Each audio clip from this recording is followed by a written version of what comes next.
It's time to call to order the meeting of February 10th of the Trustees of the Village of North Bennington. Matthew is not here tonight, our chair. He's having a family vacation in the Dominican Republic, so you get me tonight. Okay, first order of business is to review and approve the minutes of the January 13th meeting.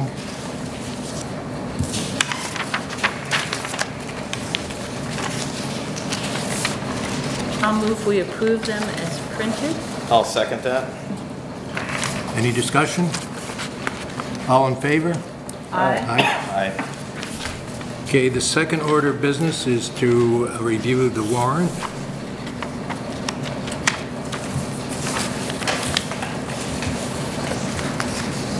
Which I've got in my other folder here.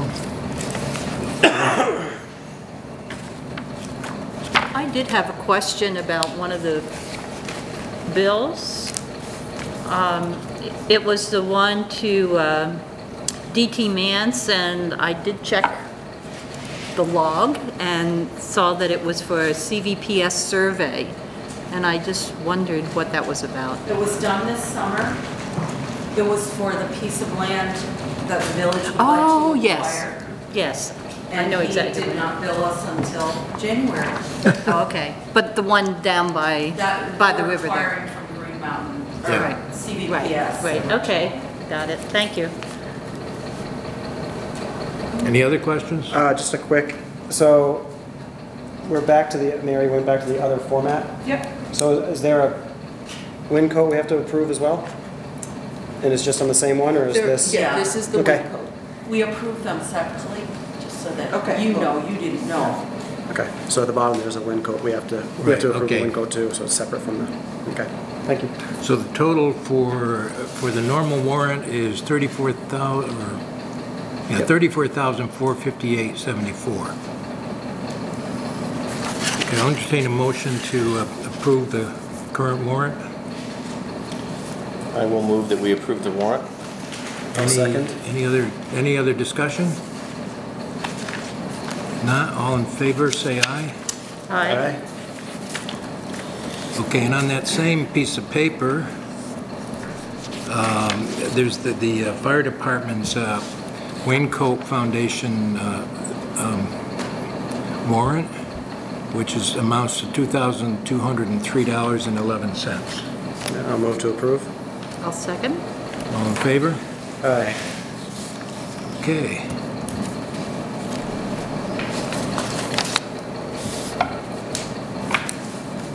I don't think we have any citizens' comments There's yet. a Payroll. payroll. Oh, we got the payroll warrant. Okay, the payroll warrant is for $4,850.27. I'll move we approve that. I'll second that. All in favor? Aye. Aye.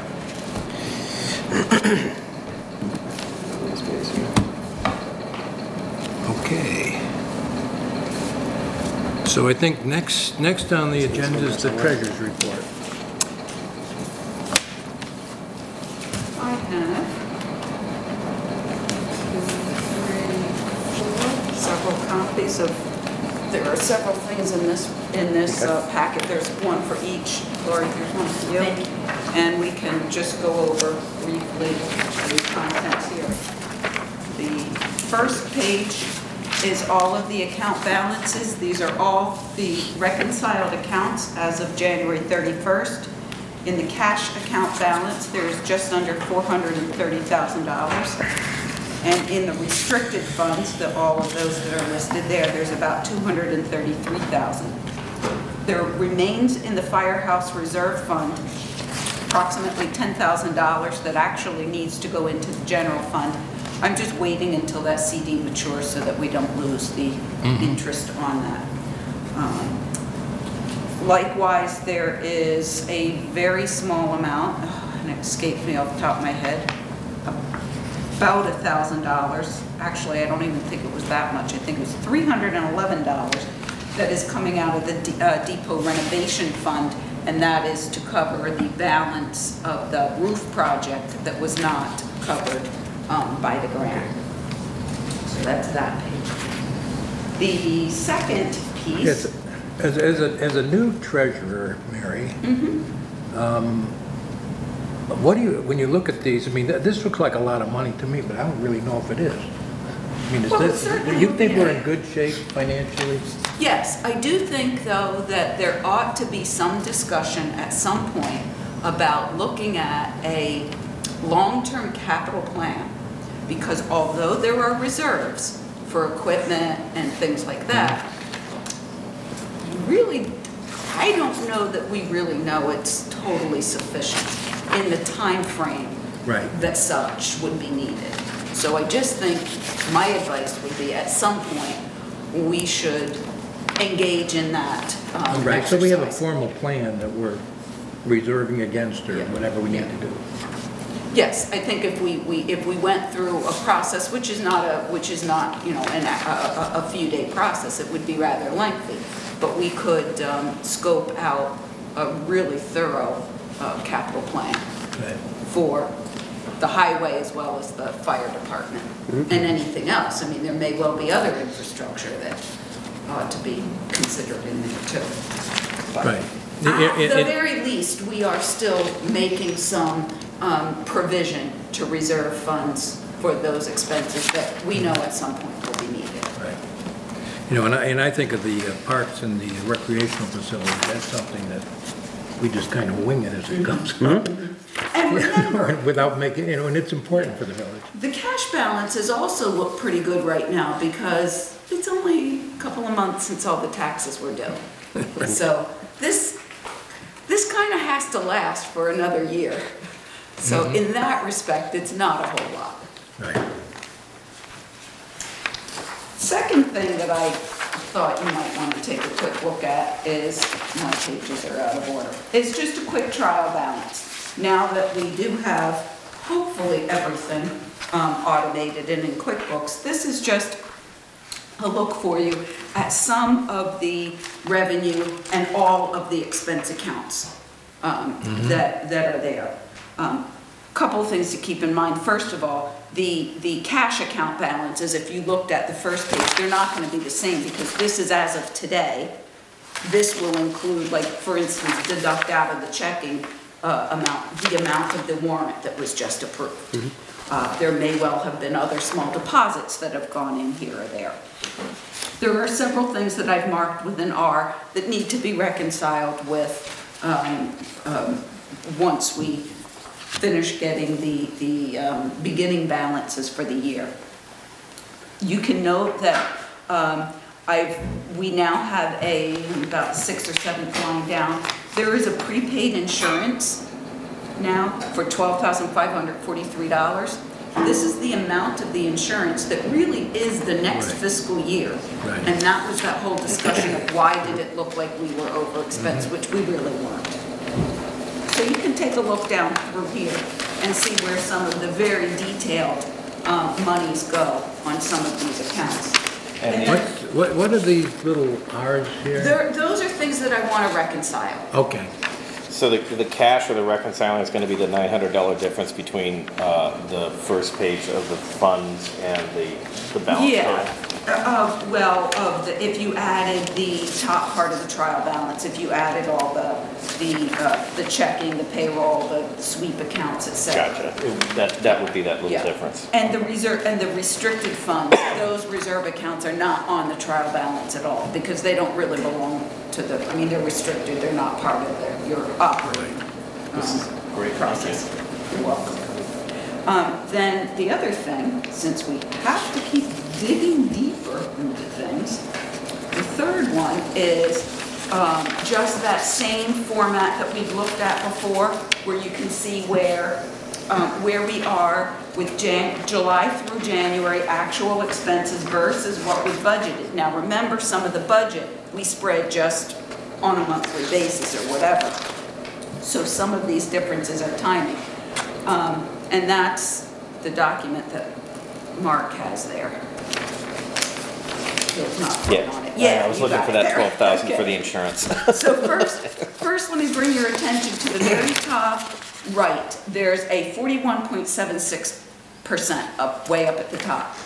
That is, if a perfect world and you were spreading, spreading all your money exactly by month, etc., you would have, for the next 5 months, you should have about 42% of your budget remaining. So as you look down on these items, which are in a more consolidated format, the previous trial balance is each and every account.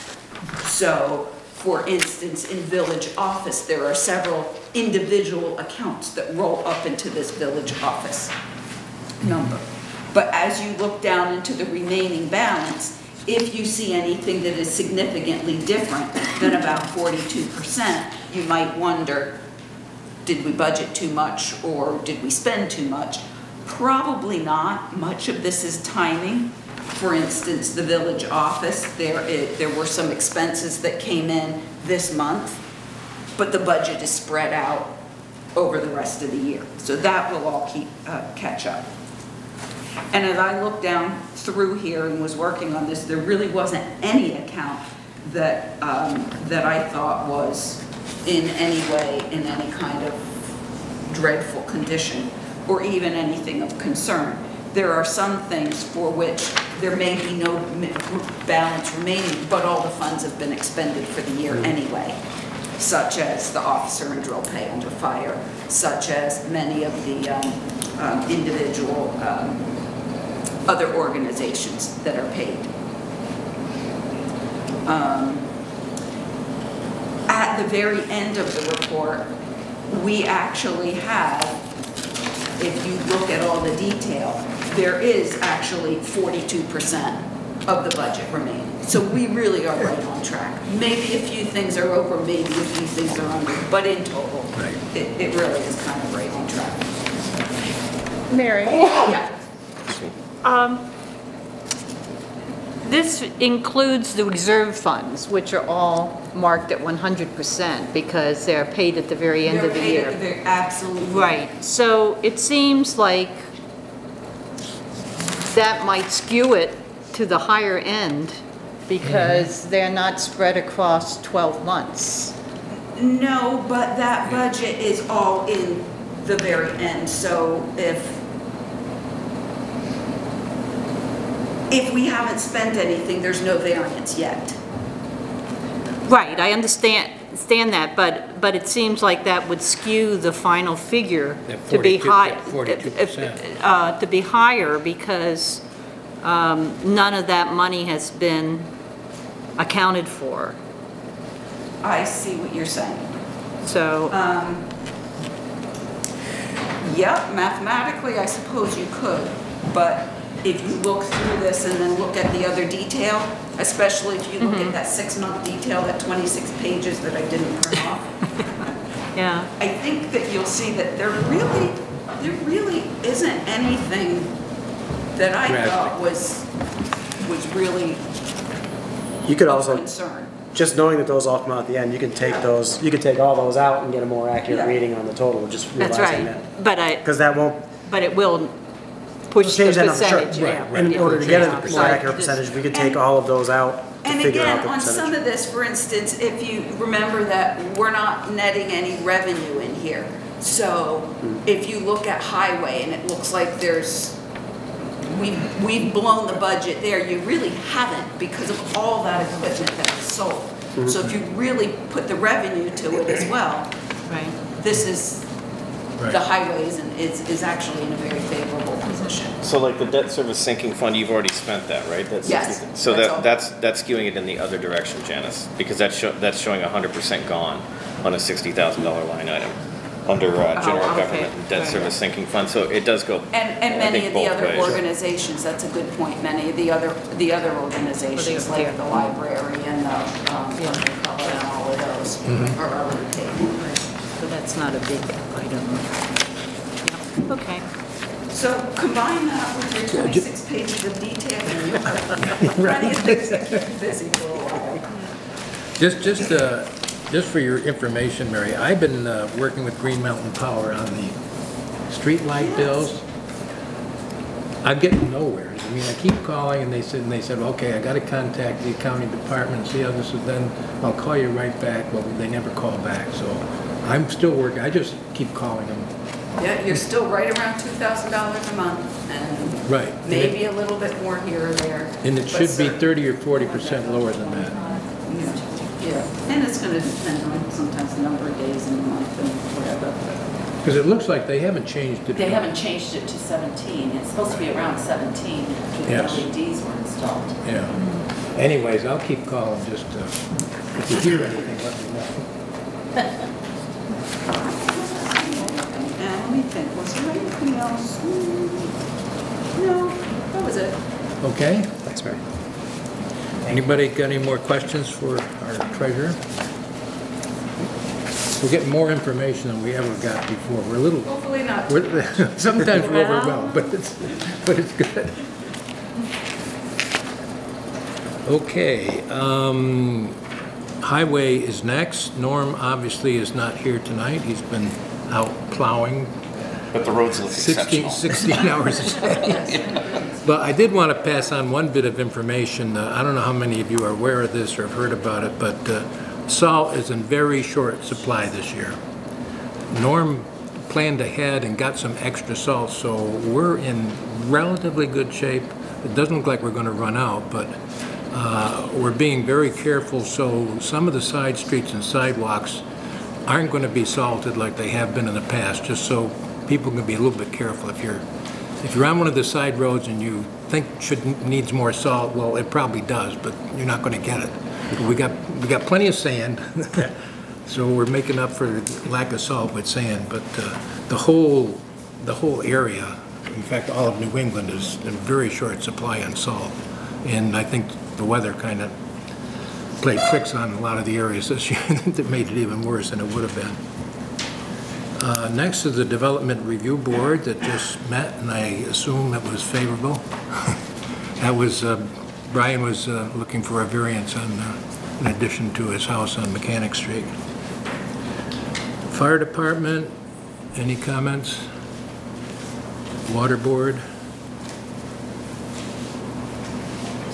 Okay, we have some new business. We have 3 items that are public hearing type items, so I'd like to have a motion to go into public hearing session. So moved. I'll second. All in favor? Aye. Okay, let's take the proposed revisions to the village charter first. This is, and Janice has been leading us on this, and I'm just wondering if anyone's here for that particular item. Oh, you are? Okay, great. Well, let me just start by saying we did have a hearing 2 weeks ago, and I heard from some concerns from the fire department about wording in a particular article, and I want to go over that. But can you tell me what you're... I'm only trying to inform myself. Okay, great. Well, I've got copies here, and it could, for other people who might be here for other reasons, if they'd like to pick up, one of these is a copy of the changes. That's how the ballot would look. And this other one actually is an article that was written for the annual report, for the annual meeting, which will come after the vote. So it's written in a very strange tense, but it does explain what the changes are. no, I think you'll find that is very informative. That this is a little difficult to read the charter and really figure out what's going on, but the others, I think, is very clearly stated what's, and a lot of it is changes that were because of changes in the Vermont law, so that our charter no longer was in accordance with the law. Right. Yeah. Most of the changes are not substantive in terms of really changing how we operate, because, but it does bring our charter up to date with, as David said, changes in state law. such things as residency requirements to vote, for instance. The state has changed. They've combined the positions of treasurer and collector of taxes, or they have eliminated the collector of taxes as a voted position. So there were several instances in the charter that referred to that, so those have been changed. There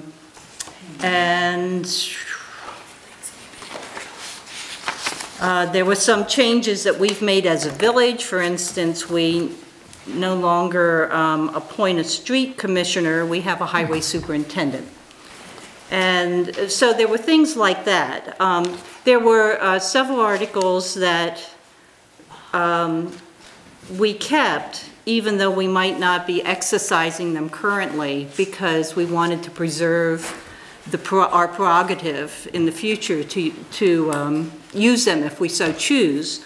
One of them was had to do with the police department. We use the Bennington Police Department for the most part, though sometimes we have contracted out to a sheriff. The original charter required that we have one. And this language was changed that we could have one, but we didn't have to appoint a police chief. Another one had to do with the sewer department. Our sewer, it comes from Bennington.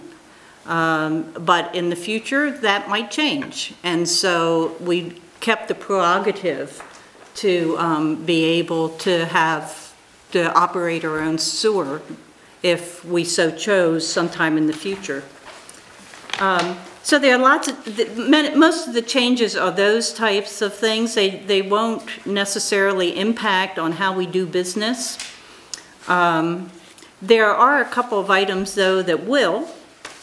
One was the original one that we used the original request that led to a charter review in the first place, and that was to align the treasurer's term to that of the school. And our former treasurer, Gail Morissette, had asked that that be looked at. The village had been using our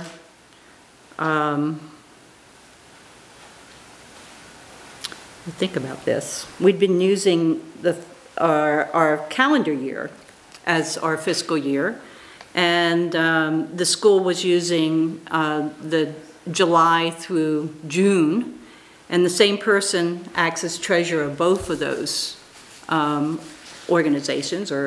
So that the change in the charter does align the two, does align the village treasurer to the term of the village treasurer to the village's fiscal year. And actually, I'm going to back up just a bit. The term was actually began in March, immediately after the annual meeting. And so this will mean that treasurer will start his or her term July 1st. And the other substantive change had to do with the term, the length of the term of trustees. The old charter provided for the trustees to have 2-year terms. They would be staggered. And one of the trustees to have a 1-year term. And the change increases the length of the term to 3 years. This is consistent with a number of charters. Bennington, for instance, selects their select board members for 3 years. So that's one of the probably the most substantial change in the charter is to change the length of the trustees' term to 3 years. The terms will still be staggered. And the charter includes language as to how we'll make that transition. And the other change in how the charter will look is that the first article, which has a very lengthy description of the boundaries of the village, dating it back to property holders, we kept that description, but we put it in an appendix so that it made the whole charter, we felt it made the whole charter more readable. It took several pages of printing in the original charter, and it's still there, but it's moved into a different spot. So I'm going to stop, and there's one other thing, issue that came up in the last public hearing that I wanted to just address, but I'm wondering if there's any questions on what I've covered. Or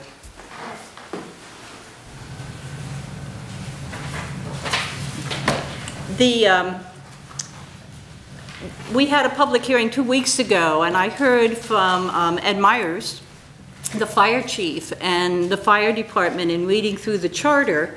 Several members were concerned about the wording as surrounding the election of the chief and the 2 assistant engineers. And if you wanted to refer, it's spelled out in subchapter 4, Board of Trustees, in section 401. And actually, the change that was proposed for this section was to articulate that we elect both a chairperson and a vice chairperson at our first meeting, and that instead of appointing a street commissioner, we may appoint a highway superintendent, and actually we hire that person and usually don't have to appoint them or at each time. And that's basically the change that was in that article. However, they did notice that the article also stated that it's a responsibility of the trustees to appoint a fire chief and 2 assistant engineers. And they, like many of us, weren't familiar that this is the current language in our charter. And so they have routinely been electing their chief and their assistant engineers and letting the trustees know who those people are, but holding that responsibility. We didn't change the way it is and act in the current charter, and there might be an occasion when trustees may want to more actively intervene in that, but for the most part, I think things will remain as is, that the fire department has bylaws that allow them to elect a chief and assistant engineers, and when I talked to Ed, it seemed appropriate. He felt it was fine to run that information by the Board of Trustees. That's, in a way, what we do with the Water Department. Right. So that leaves them the autonomy as long as it's working well, and it has been working well. But some prerogative for the trustees if there's an issue that we might want to become more actively involved. So I want to assure the fire department members that we're not proposing to change how they do business.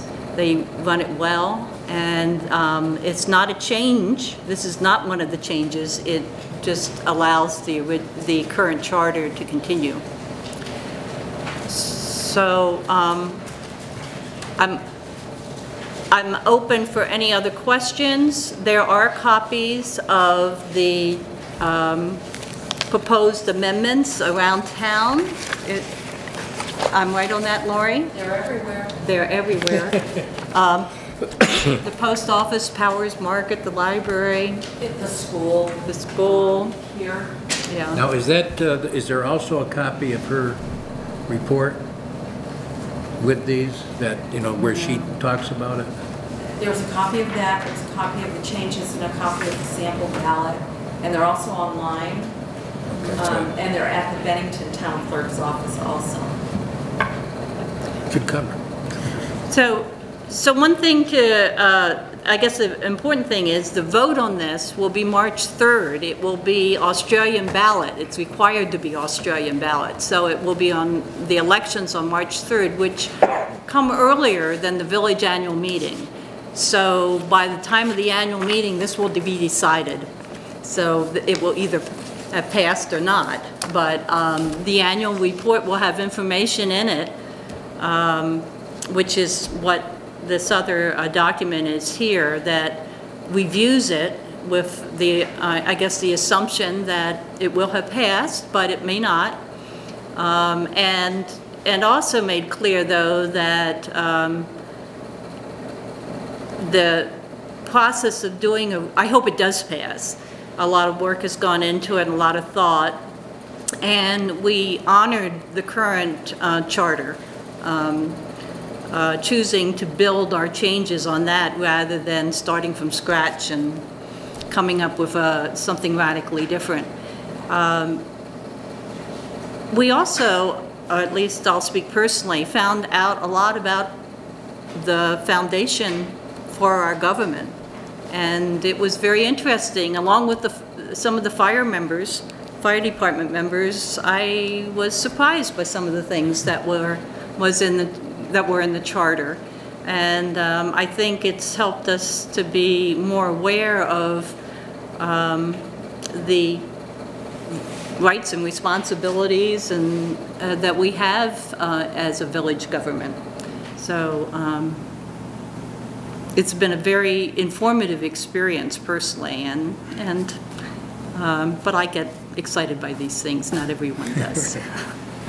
Now, after the residents of North Bennington vote on it, it still has to be passed by the legislature. And That's right. We have to send this to Montpelier. Right. And they vote on it. Hopefully, they're not going to give us any problem, but they have the right to refuse to change it if they so. Right.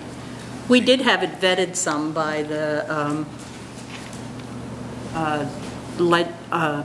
committee that reviews that for the legislature, and they suggested some good changes, which we included, and seemed to, and they're not the ones that vote on it, but seem to indicate that legally the language was good and there weren't any substantial problems regarding that. Yes, Do they Bruce. forward that to the legislature with the recommendation of the committee that you discussed, the charter with, does it have to pass through them as a committee to go to the legislature, or? What they do, they review any bill. This is a bill that comes before the legislature, so they review it to make sure that it's in proper form, and the language isn't contradictory, or or I don't know all the criteria that they use. Yeah, and they also one of the things we discovered is that there's been some review of the charter independently of municipalities to bring the language a little more up to date, to be gender inclusive, for instance, to make it a little clearer, so that they read it with an eye to that as well.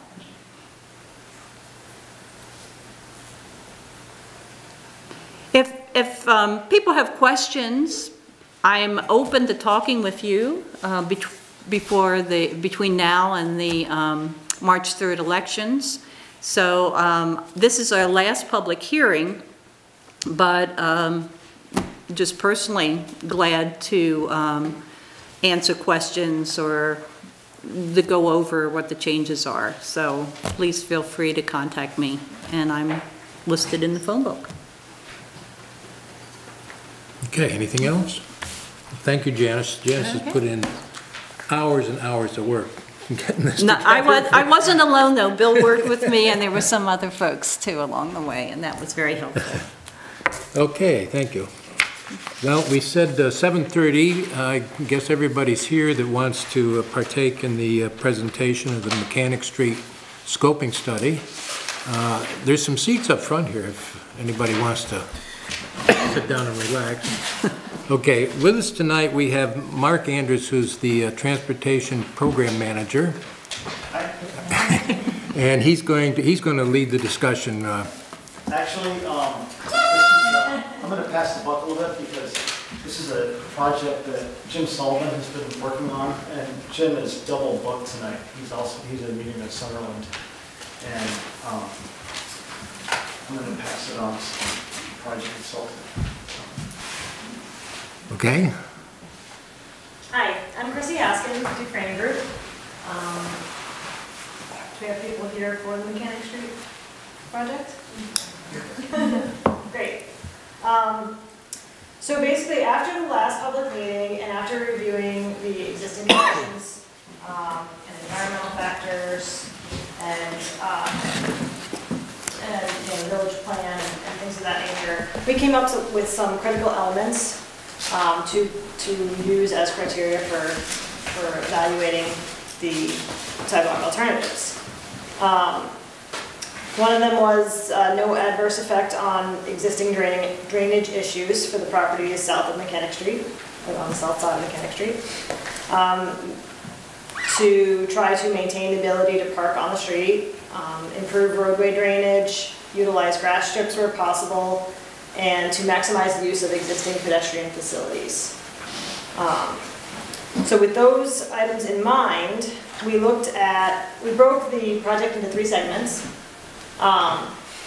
So the first segment would be from Prospect to North Street, and then the second was from North to Frederick, and the third Frederick to Cemetery. In each of these segments, we evaluated both the north side and the south side of Mechanic Street. The first segment, Prospect to North Street, has an existing sidewalk on the north. And it would be beneficial to utilize that. There would be no grass strip there. It would be directly adjacent to the sidewalk, just due to the limited space there with landscaping and buildings.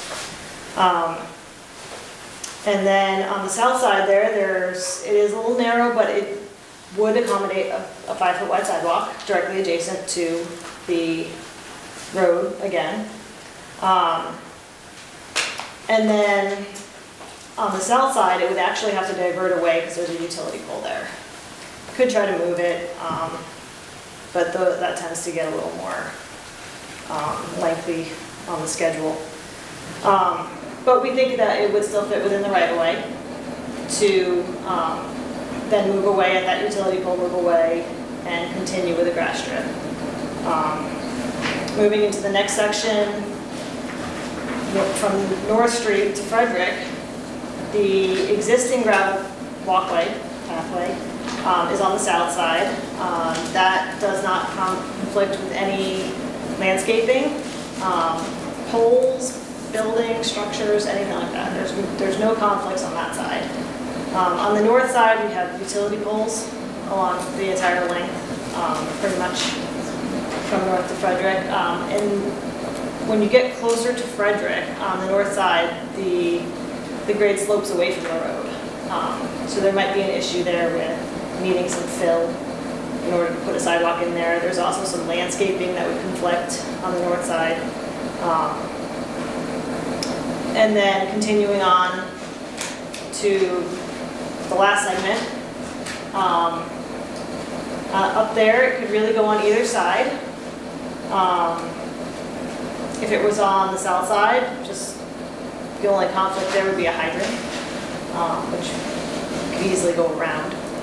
On the north side, there are utility poles. They're set back a little bit further from the edge of the road, so it may be possible to get a sidewalk directly adjacent to the road there, or even set it behind the utility poles, potentially.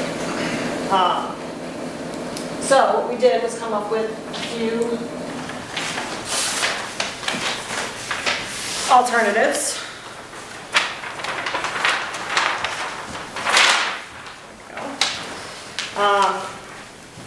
These notes here actually call out where the existing pedestrian facilities are.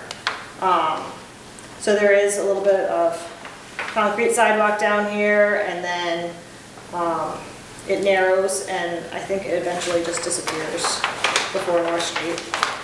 And then, of course, the gravel pathway on the south side. So as you can see, we kind of avoided the north side of the road in that middle segment, just due to the utility poles. And then also landscaping conflicts, and you know, there's some fencing in there and the slope issues.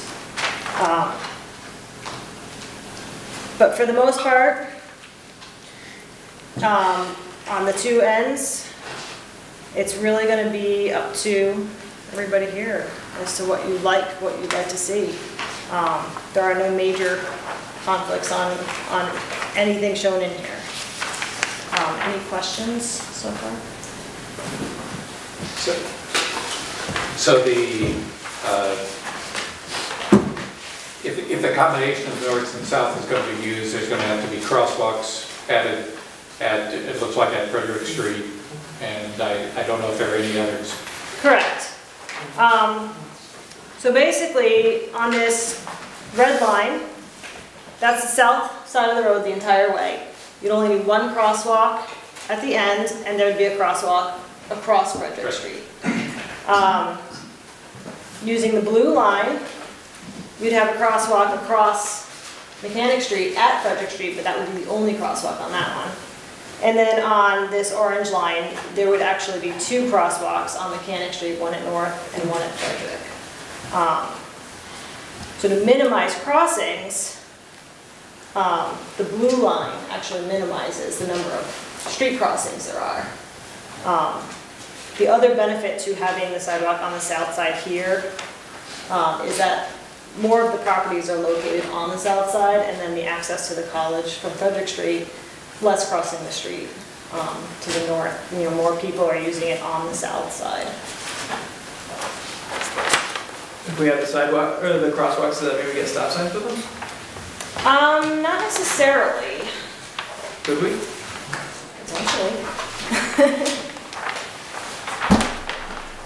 It's a local road, so I believe that would probably, I don't know how your rules and your laws go here, but that would probably fall to the board. Yeah, that would be very similar to the process of changing the speed limit, correct, Lauren, do you think? Yeah. So it's a lengthy, it's expensive. Why is it expensive? Because you have to actually, you bring in, you have to do traffic studies. So you can't just, like, we're not allowed to just say we believe that this road should be 35 miles per hour. We have to do traffic studies, and it has to be approved. So it's not just the process of saying, yes, we think that's okay, we should do it. It actually has to be approved and proved warranted. And the same thing if we want a stop sign, if we put in a crosswalk? I assume so. That was more of a question for me. Okay. I think that would probably have to be the process. I don't think we could just say we're going to put a stop sign here. I think we would have to do traffic studies, and I could be wrong on that, but I would assume that would be part of the process. You might want to research that. I know we did run into problems with wanting to change speed limits. It was a much more complicated process. I'm not sure. But it depends on the class of the road too. Right. If we have all the different classes, we have 4 classes of roads. So you're thinking each has a different set of laws attached to it. Well, and what you're doing too. Yes. So you're thinking about making it kind of so a 3-way stop. Yeah, So like we when- already have with, at the Right. top of the street with Overly Mechanic and... Yep. Awesome. One thing that you would see with any crosswalks that cross Mechanic Street, the ones that would cross Frederick, that would be at a stop sign. Anything that would cross Mechanic Street, if it didn't have a stop sign, there would be pedestrian crossing signs right at the crosswalk as well as in advance of the crosswalk. Yeah, that wouldn't stop the car. It doesn't stop them, no. But it hopefully slows them down. Not on our street. Is that what you're thinking, though, in terms of, certainly, yeah, it would be a traffic calming. Just having the crosswalks does tend to have, well, for anybody who pays attention and is a respectful driver, but you're right, it's not going to slow everybody down anyway. Even stop signs might not, but. Yeah, my experience is that we're outside of Pangea stop signs, don't stop them either. Yeah. Yeah. But I think you're right, it would slow people down a little bit. Yeah. if the south side were used, would you anticipate that you'd have better prospect for a median between the road and the sidewalk all the way up? Yes. This area here, so just the first few hundred feet from Prospect in would actually be directly adjacent to the road, just due to, there's some trees in there, some mature trees, and we like to minimize impact to the trees. But from there, all the way up, actually, if you were to stay on the south side, all the way up would have probably a 3 to 4 foot green strip the whole way up, the way it pretty much is now.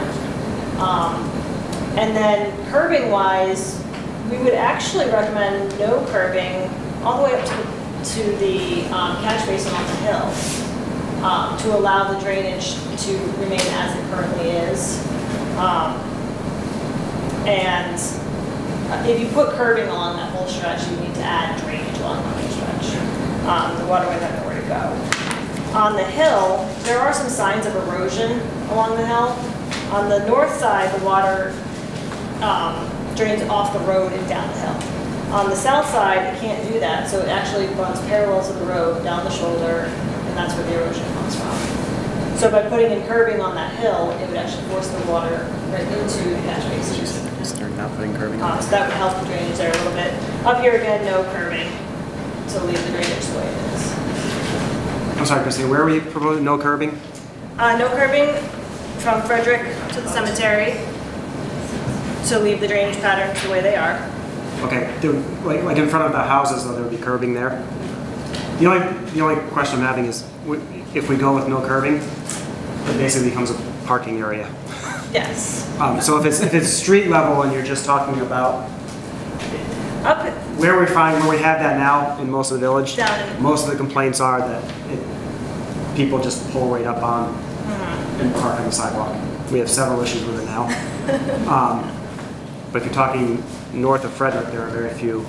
Yeah, it doesn't look like there's a lot of I was just curious. parking issues up here. Yeah. The hill here definitely Yep. would recommend curbing there. And then through here, that would really be up to the village. There would likely need to be some drainage structures added in if there was curbing added here, so the water just doesn't sit there and end up in everybody's driveways. And then down here where the sidewalk would be adjacent to the road, there would be curbing. Now, is the material going to be, is it blacktop we're putting there? What's the material for the sidewalks? Are we going concrete or is it? You can use concrete or asphalt. Okay. V-Trans prefers to see concrete typically. It's easy to get a grant with concrete. Yes. I know in some cases they actually have required it. Again, just in terms of the same issue of people just parking on it. If it's a different material, they tend not to look at it. Yeah. As part of the road and part of park. Yeah. Question for the village. David, you mentioned V-Trans. Is this a project the village would apply for a local facilities grant or in the state, or is this something that the village would build themselves? We're planning on applying for a grant to cover this. Yeah. Oh, Is this a town project, or are you going to apply for a state grant? We would apply for a grant. That would be beyond what we could afford. So with that in mind, Chrissy, what's the right-of-way situation? Is there a big difference between these alternatives as far as like construction easements you can get, or? I don't think so. It appears that there is no right-of-way laid out for this. The surveyor couldn't find anything laid out. So that then, he said, would defer to the state law of 49.5 feet. And he said that it would be, during final design, he would recommend trying to locate any monuments that might be found along the project area to see if they can, if the surveyor could confirm that 49.5 feet. But since there is no survey laid out, it would be 49.5. So we think that all of the improvements would be able to be constructed within the 49.5 temporary easements will probably be required for construction, but no permanent takings are anticipated.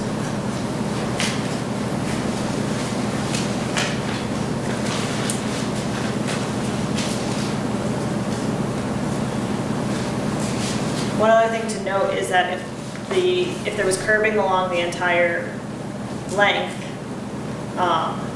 then, as you said, there wouldn't be any parking there that would prohibit the parking. I know there was some interest in maybe keeping somewhere to park. I guess for, once in a while use. Also, if you do put curbing in, there's no room for. The vehicles would basically be parking in the travel lane then. Okay. So then if we did no curbing, then the assumption would be that when you do off-street parking, that you park partway on the. It would basically be the way it's done now, where that walking path, the gravel path is set back a little bit if you're on the south side of the road.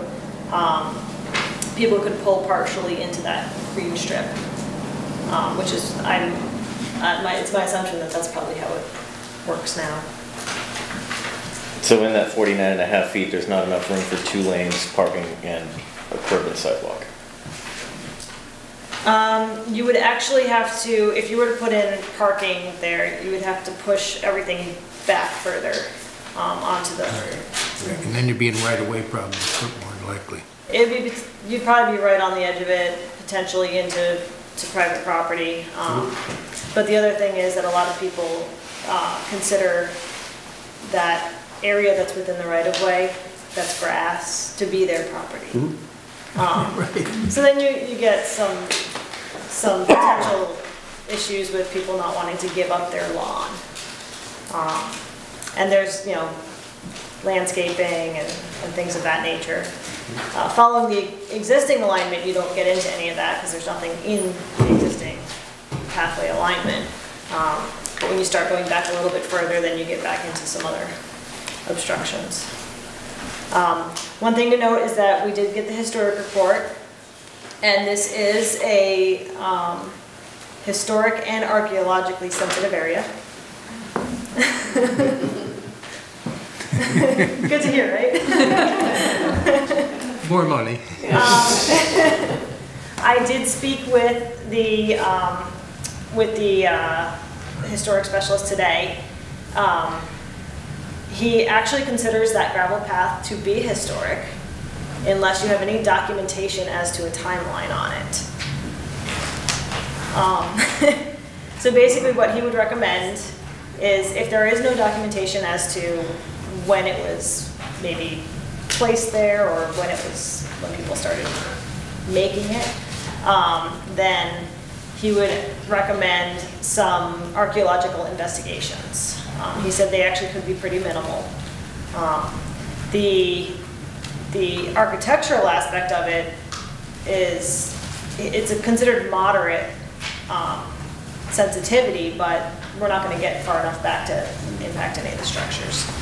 There are potential carriage blocks, a stone wall, and walkways. Probably the walkways to 2 houses. There are 18 structures on that stretch there that are on the National Register. So anything that goes along with those structures tends to be historic as well. So the further we get pushed back into all of that, the more potential impacts there are. If you go for a grant, you got to honor all these things, obviously. If we just did this ourselves, could we just go put the sidewalk in? Yes, actually. When you go for the federal funding, It might be cheaper just to put the sidewalk in ourselves than even though we get a grant and get 80% yeah, of the sometimes payment. it could be. When you do the federal funding, you do have to look at all of these impacts, the environmental, the cultural, the historic. And then you have to mitigate any impacts. I know we've done work in historic areas before where there's hitching posts and you have to protect every hitching post during construction. The sidewalk can't. We actually would reduce sidewalk width to avoid the hitching posts so that they can stay there. So what would make the path historically sensitive?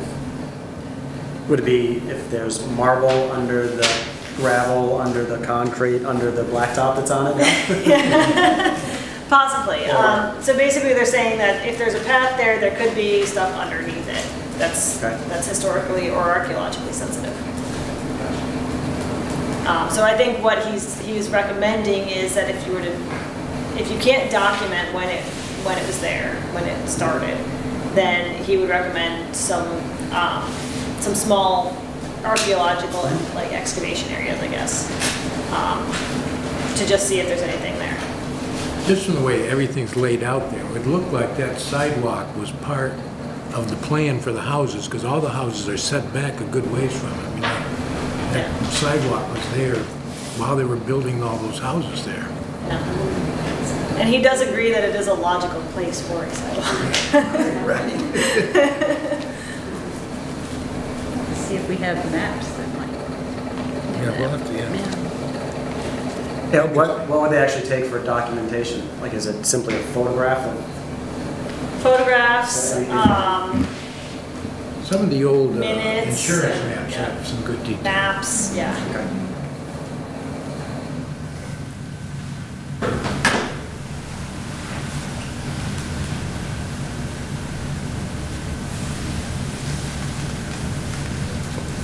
Any other questions, concerns? I got a question for the residents that are here. And we've been talking about this for like 3 or 4 months. Is there any really negative feelings amongst the residents that they really don't want to see a new sidewalk there? I mean, I'm assuming most of the people here are kind of positive. So nobody's out there saying you're going to be using up my front yard, or... Because that's really... Unless we are going to use their front yard. Well, I know, but that's what people... It isn't theirs, but most people think it's... Look at it as theirs. There's only one concern I have. I much favor the south side of the roadway as the preferred path, both because of the green strip medium between that and the roadway, and the continuous path for the whole thing. The only thing I'm concerned about there's a good deal of foot traffic at North Street crossing, or would be crossing Mechanic to use the sidewalk because of the AE, because of Welling Field, because of the fishing dock. There is a fair amount of foot traffic there. So it would seem to me that even if it were built on the south side of the road, thereby not requiring a crosswalk at North Street, that it still might be a good idea to have a crosswalk at North Street because of pedestrian traffic. Good idea. And there is kind of another one of those historic little walk paths that where the sidewalk ends on this side of that hedgerow, there is kind of a similar sidewalk to what's on the other side, of kind of a warm foot trail. I tend to use that side anyway. And what you might want to consider in that case, especially if there's a high volume of crossing there at North Street, put in the crosswalk, but you could also consider doing both sides of the street there. Improving the sidewalk on the north side, since there already is one there. Improving that, and doing the south side. You could do both sides there. Just for that first section, right? Just for that first section, yeah.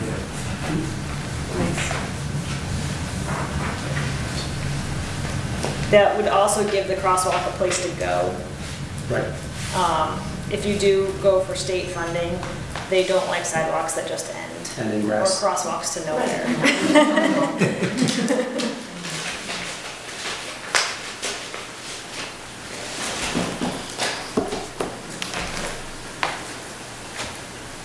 Is there any sort of inclination on liking one alternative over the other? Just having one continuous sidewalk on the same side of the street, I think encourages more people to actually use the sidewalk. Right. If you put a sidewalk for a section on the south, then a section on the north, then a section on the south, people will just keep walking. Nobody's going to cross the street just to use the sidewalk. So they're going to continue to use it on one side. It's just, would be my only. Then it seemed more practical to do that on the south, correct? Because there was Yes. a couple impedances on the north. And that's where most of it was. Right. I'm not saying where most of the houses are, so it would service to most people. Yeah, I have a little geological, because if it was on the north side, Harron side, the sidewalk, you'd be creating a conduit of water just the way that it gullies down. The other side, it's up a bit. Right.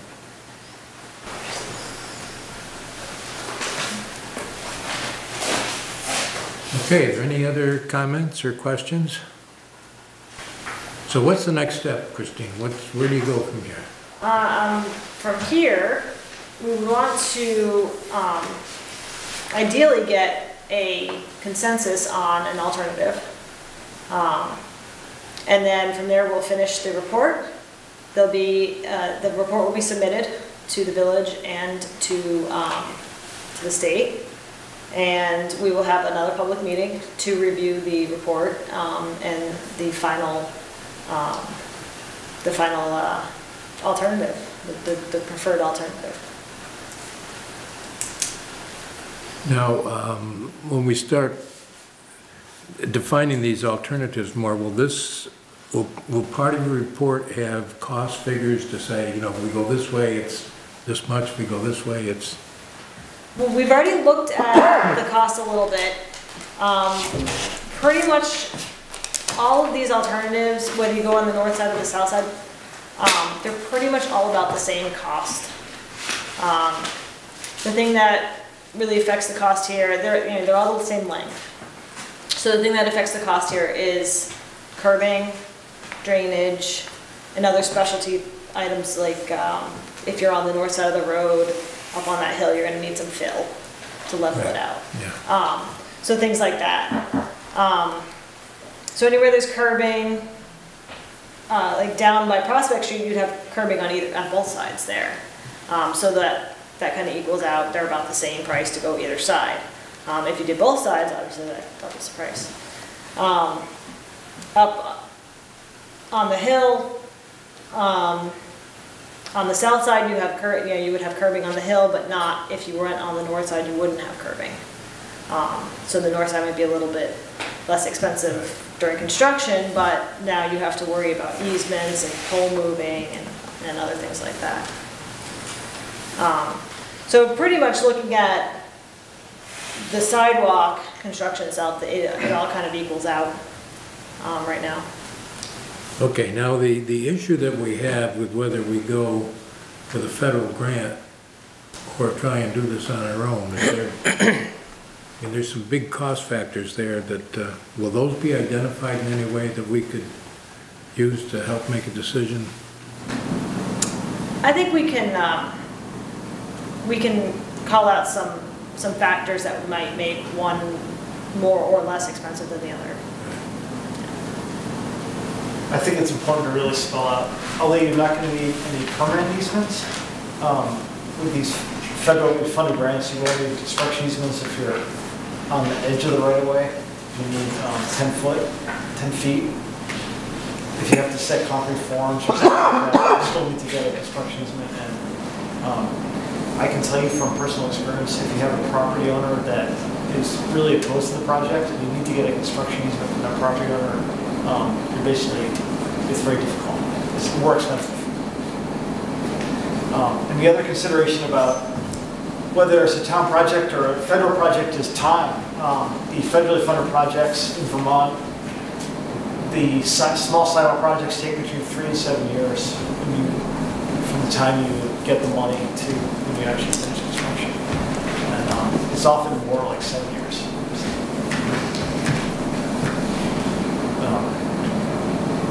Now, most municipalities will aim for 2 to 3 years. Easements are a big part of that and do tend to extend the schedule. That's the biggest item that extends the schedule out during the federally funded projects. But you do have multiple V-Trans reviews. And, it is a long process. We know. So, well, some of you guys are 10 here. years later. What are you thinking? I mean, do any of you that live on the street have an opinion on north side, south side, you know, of any of the three alternatives? Do you have any opinions on what your preference is? Well, we get that existing plowed sidewalk on that side. It seems like that's a logical place. And that's kind of a bogus thing. They tear through there, Yeah. plow that strip of nothing. Nobody wants that. I do. I do. Late at night, you don't see it. Yeah. My cat and I. I do think, we heard from Norm that being able to continue to do that is dubious, though. It is. Yeah, I think he basically said, He won't. right, he basically said this is Be the able to last year continue he's to gonna do it, plow yeah. that. Yeah, Right, it is. it's not- Yeah. As it is. There's nothing to plow. Yeah. Yeah. And it can't continue because there's cars parked, so there's a Yeah. amount of snow now that's the size. And then it gets all icy and you really can't take it back. The water is tremendous there. Doesn't make sense. No, and the other thing I look at, you know, Brian's a good example, I mean, to make this children-friendly, because that's what we'd like to see moving into those areas of the village. It's not, I mean, I wouldn't, your kid's got to walk in the street. Well, I do think, I'll be honest, I think that if, I've talked to some of you before about it, you know, I know that we can't do a speed bump or anything like that there, but if this is a way to get a couple of stop signs to get some traffic slowed down on that street, I think that's... It's terrible. Right, so I think that, you know, my preference would be that if we're able to get a stop sign with a crosswalk, then I'd want to see it cross at Frederick Street too. You know, so that they don't get the running start going down the hill there from Overley Road. You know, and I get the whole idea that they don't always stop, and that's a rolling stop, but even that's better than what we got right now. You talk about making the street child friendly. You know, that's the thing that scares the pants off of me. You know, there is the speed. You know, so you know, if it gets us a stop sign without having to go through all sorts of hoops, and that's a way to get around it to get a stop sign, then I'd love to see the crosswalk at both Frederick and North. We also get the largest trucks coming through there as you've ever seen. Oh, yeah. Yeah, we do. We get a lot of trucks going up through. Maybe we deter some of those overweight trucks that go up through. That's a good way to sneak over to the highway. That's exactly Yes, right. So we it's get New York, terrible. Yeah, it's really bad. we get folks coming from New York State all the time, just pull it right there. Or trucks. They're not little trucks. They're easy.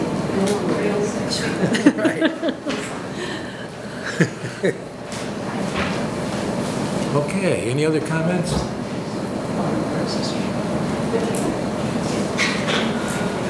Okay, well, thank you for the presentation. Thank you.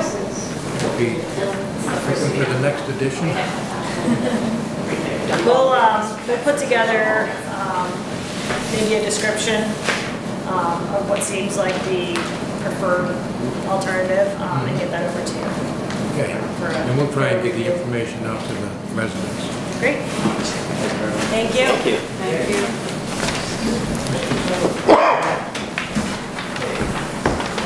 Okay, we got a couple other things on our agenda yet.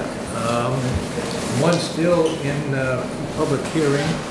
We have a request from the Planning Commission for a change in one of our bylaws. And I've got copies here.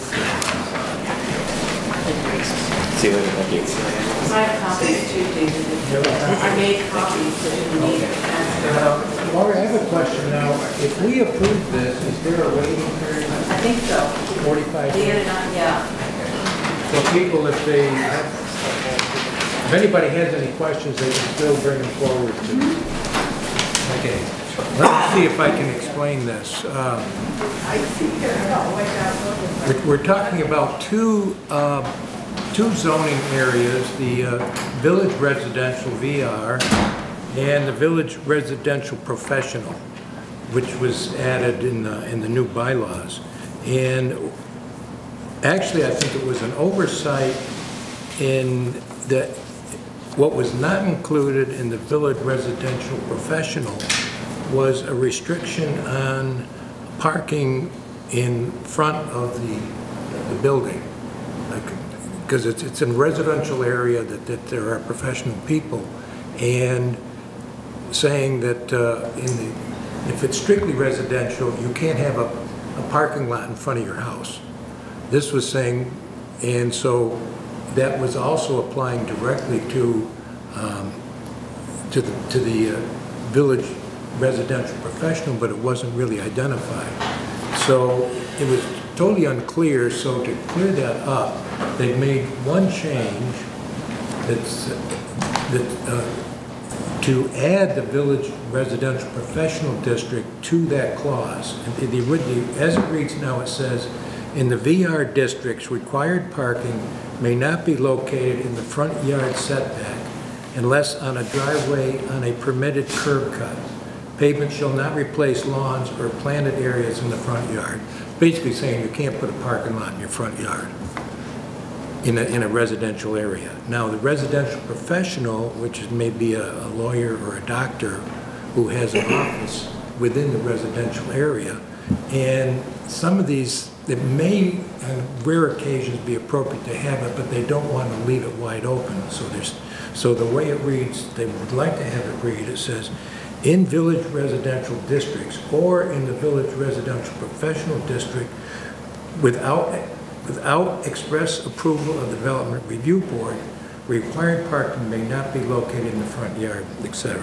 So that's what's saying is they're applying the same rule to the village residential professional as they are to the village residential. Just because you're a professional office, you can't put a parking lot in your front yard without the permission of the Development Review Board. There may be occasions where that has to be done, but they want to make sure that's prohibited unless you get permission to do it. Anyways, the trustees have to vote on this if they agree with this change, and then I believe it's a 45-day waiting period where any residents can question this before it is put into action. So, are there anybody got any questions or comments? And it's a little confusing the way it's written, but it's basically not allowing parking in a residential area, even if it's a professional office, without the permission of the Development Review Board. Without the permission of what? The Development Review Board would have to approve it. And the intention is they would only approve it on a very dire case. So would that only apply to a business? Could a residential, strictly residential, Under no conditions. Okay. Under no conditions can the residential, but if it's a residential professional, Okay. they could get permission from the Development Review Board. Gotcha. So are there any instances currently? Well, I think what brought this up is it got questioned with the Masonic Temple. Because there's no curb cut.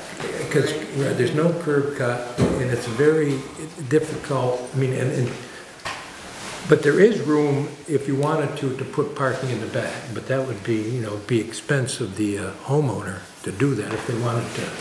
And they would not be allowed to just pave the front yard and park there under any circumstances without, if it becomes a professional office, if say there's a doctor or a lawyer or somebody moves in there, then the Development Review Board would have the option to approve it, but more than likely wouldn't if there's any other alternative.